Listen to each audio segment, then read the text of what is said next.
사건 번호는 2024-12054둘, 물건 번호 1번 주택이고요. 매각 기일은 7월 16일로 예정이 되어 있습니다. 소재지는 서울시 구로구 오류동이고 토지 면적은 32평, 건물 면적은 36평입니다. 감정가 8억 4천만원 설정되었는데 최저가 2번 유찰되어서 5억 4천만원에 3억이나 싸게 진행합니다. 경매 대상은 토지와 건물을 일괄 매각하는 방식으로 지금 보고 계시는 이 우량한 다가구를 시세보다 훨씬 저렴하게 취득하실 수 있는 기회이고요. 먼저 이 물건에 대해 말씀드리면 준주거지역입니다. 1종, 2종, 3종, 그리고 공업지역, 그리고 준주거지역 이렇게 순서대로 용적률이 더 높아지게 되죠. 그렇기 때문에 매우 우량한 물건이라고 보시면 좋겠고, 그리고 이 물건 같은 경우에는 지금 1호선 초역세권에 거의 뭐 코앞에 있는 한 2, 3분이면은 1, 2분이면 도착하는 그런 우량한 입지에 있는 물건임을 아셔야겠습니다. 따라서 이 구로구 오류동이라고 해서 그냥 넘어가시는 분들은 좀 안 좋을 것으로 보여지고요. 이게 구로구 오류동, 이 구나 동도 중요하지만 이 물건이 해당한 입지가 어디인지 그러한 부분까지 자세히 보시면은 선생님께서 이제 다른 경매 물건들을 찾으실 때도 많은 도움이 되실 것으로 보여집니다. 참고사항으로 말씀드렸고 감정평가 현황을 보시겠습니다. 지금 보시면 토지는 8억으로 평가되었고 건물은 3,100만원입니다. 제시의 건물도 380만원짜리가 있는데 경매 목적물에 모두 포함되었으니 신경 쓰지 않으셔도 될 것 같고요. 이 주택이나 뭐 이런 한 평도 안 되는 작은 것들이 이렇게 종물로서 포함되었다 보시면 좋을 것 같고, 지금 토지 이용 계획 이게 사실 중요하죠. 도시관리 계획 위반 중,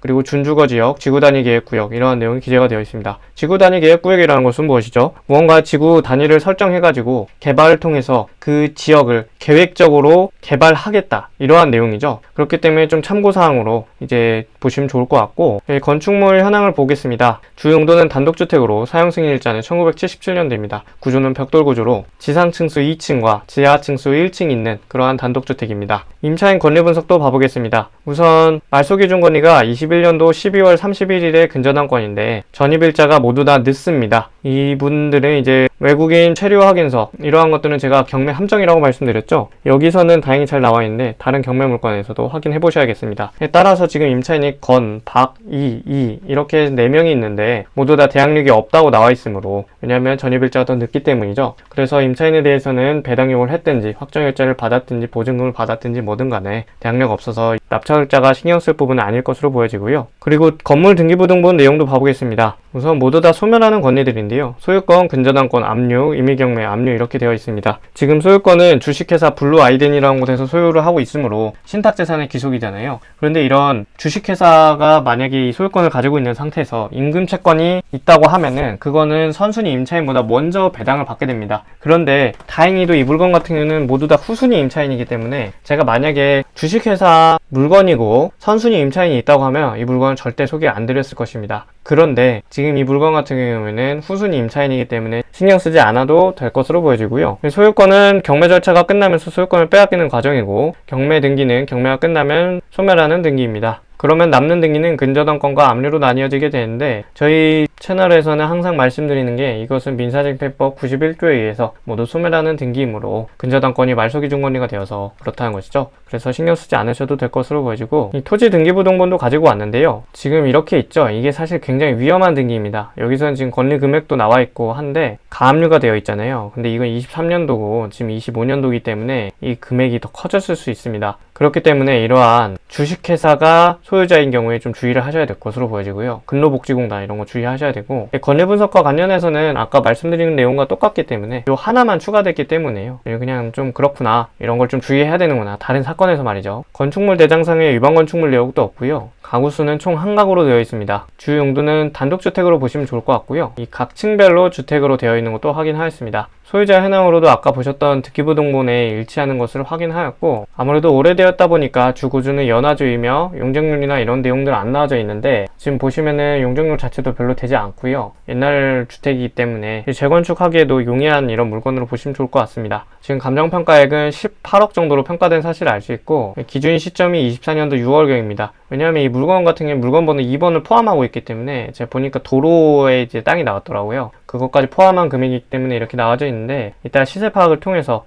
좀 더 자세히 봐보도록 하겠습니다. 건물 외관 모습인데요. 보시면은 뭐 특별한 거 없는 그냥 오래된 단독주택이다. 그래도 다행인 거는 창호 같은 건 좀 교체한 걸로 봐서는요. 이 창호만 교체해놓고 내부를 인테리어 안 했다. 이건 솔직히 상상하기 어려운 일이므로 이 내부까지 인테리어가 되었을 걸로 좀 참고가 됩니다. 혹시 여건이 되시면은 내부에 한번 진입이 가능한지, 내부에 혹시 들어가서 볼 수 있는지 이런 부분들까지 좀 보시면 좋을 것 같고, 그리고 현황조사서 내용을 보시면 이 감정평가서 집행관이 물건에 가가지고 확인을 해본 바 2층 주택으로 1층에는 세대 출입문이 총 2개 이렇게 나와 있다고 하고, 2층에는 세대 출입문이 1개 존재해가지고 모두 3세대, 실질적으로 3가구가 지금 거주하고 있다 이런 내용으로 보여지고요. 그리고 거주자 중에 내국인은 없고 모두 외국인, 중국분들만 거주하고 있다고 합니다. 매각물건 명세서에서 내용을 보시면은 지금 최선순위 설정된 21년도 31일 근저당권이 잘 살아있음을 확인하였고요. 이것이 잘 살아있어야 이제 선순위 임차인이 아니라 후순위 임차인으로서 명도 대상이 되는 거죠. 이게 가장 중요한 내용입니다. 사실 어떻게 보면은. 그리고 임차인들의 전입신고 일자가 지금 23년도, 23년도 다 23년도이기 때문에 후순위 임차인이라는 것을 확인하였습니다. 따라서 낙찰자가 이제 보증금이나 월세 그리고 확정일자를 받았던 배당 요구를 했던 이런 부분들을 신경 쓰지 않으셔도 될 것으로 보여지고요. 임대차 기간도 마찬가지로 모두 다 23년도 이후라는 것도 확인하였습니다. 매각 물건 명세서에서 내용을 보시면은 등기상 인수한 조건도 없고 등기된 부동산에 관한 권리 또는 가처분으로 매각으로 그 효력이 소멸하지 않은 것, 공란이죠. 매각에 따라 설정되는 것으로 보는 지상권의 개혁,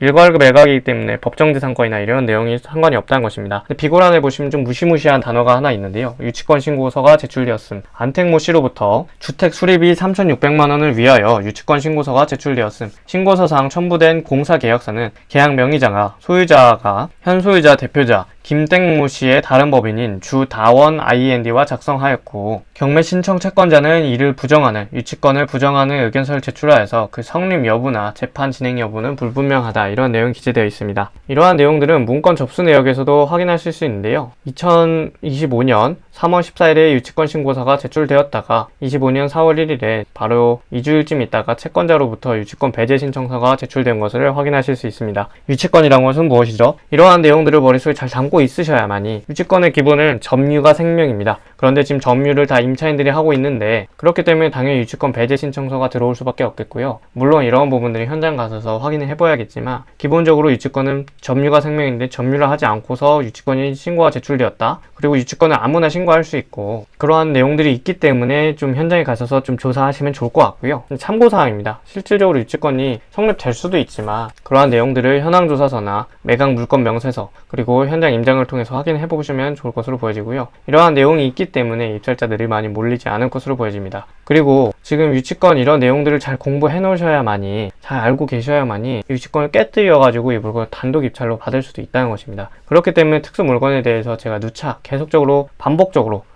말씀을 드리는 것이고요. 지적도를 보시면 저희 물건지는 이곳에 위치해 있고 1호선 오류동역까지 이 정도면 도보 1분으로도 접근이 가능할 것으로 보여집니다. 초역세권 물건이기 때문에, 그리고 준주거 지역이와 지구단위 계획구역으로 묶여 있는 것을 향후 확인하실 수 있고요. 유사 물건 시세를 보시면은 지금 저희 물건지가 이곳에 위치해 있었잖아요. 바로 옆에 있는 상가주택인데 이제 저희 토지 면적이 106제곱미터입니다. 그런데 지금 115제곱미터이죠. 이것이 지금 제가 시세 파악을 제대로 하지 못한 걸 수도 있습니다. 근데 지금 이렇게 왜 이렇게 비싸게 나와 있냐? 제 생각에는 이제 건물 면적이 저희 물건지보다 큰 것은 분명하지만 혹시나 지구단위 계획구역하고 그런 연관이 있지 않을까 이렇게 좀 보여지고요. 지금 최저가가 5억 4천만 원인데 이것이 진짜 맞는 것인지 모르겠지만 최소 시세차익은 최소 2억으로 보여지고요. 제가 말씀드린 요지는 무엇이냐면 지구단위 계획구역으로 묶어져 있고 준주거 지역으로 되어 있기 때문에 이것이 언제부터 되어 있느냐에 따라서 지금 이 감정가가 잘못 나와 있는 것은 아닌지, 실제보다 더 비싼 거래로 되고 있는 것은 아닌지, 저희 물건들이 일반적으로 보시면은 재개발이 있으면 프리미엄가가 붙잖아요. 그 말씀을 드리는 것입니다. 그것까지 좀 조사를 해보시면 좋겠다 이거죠. 왜냐하면 사람들은 그냥 감정가 보고 감정가보다 좀 시세가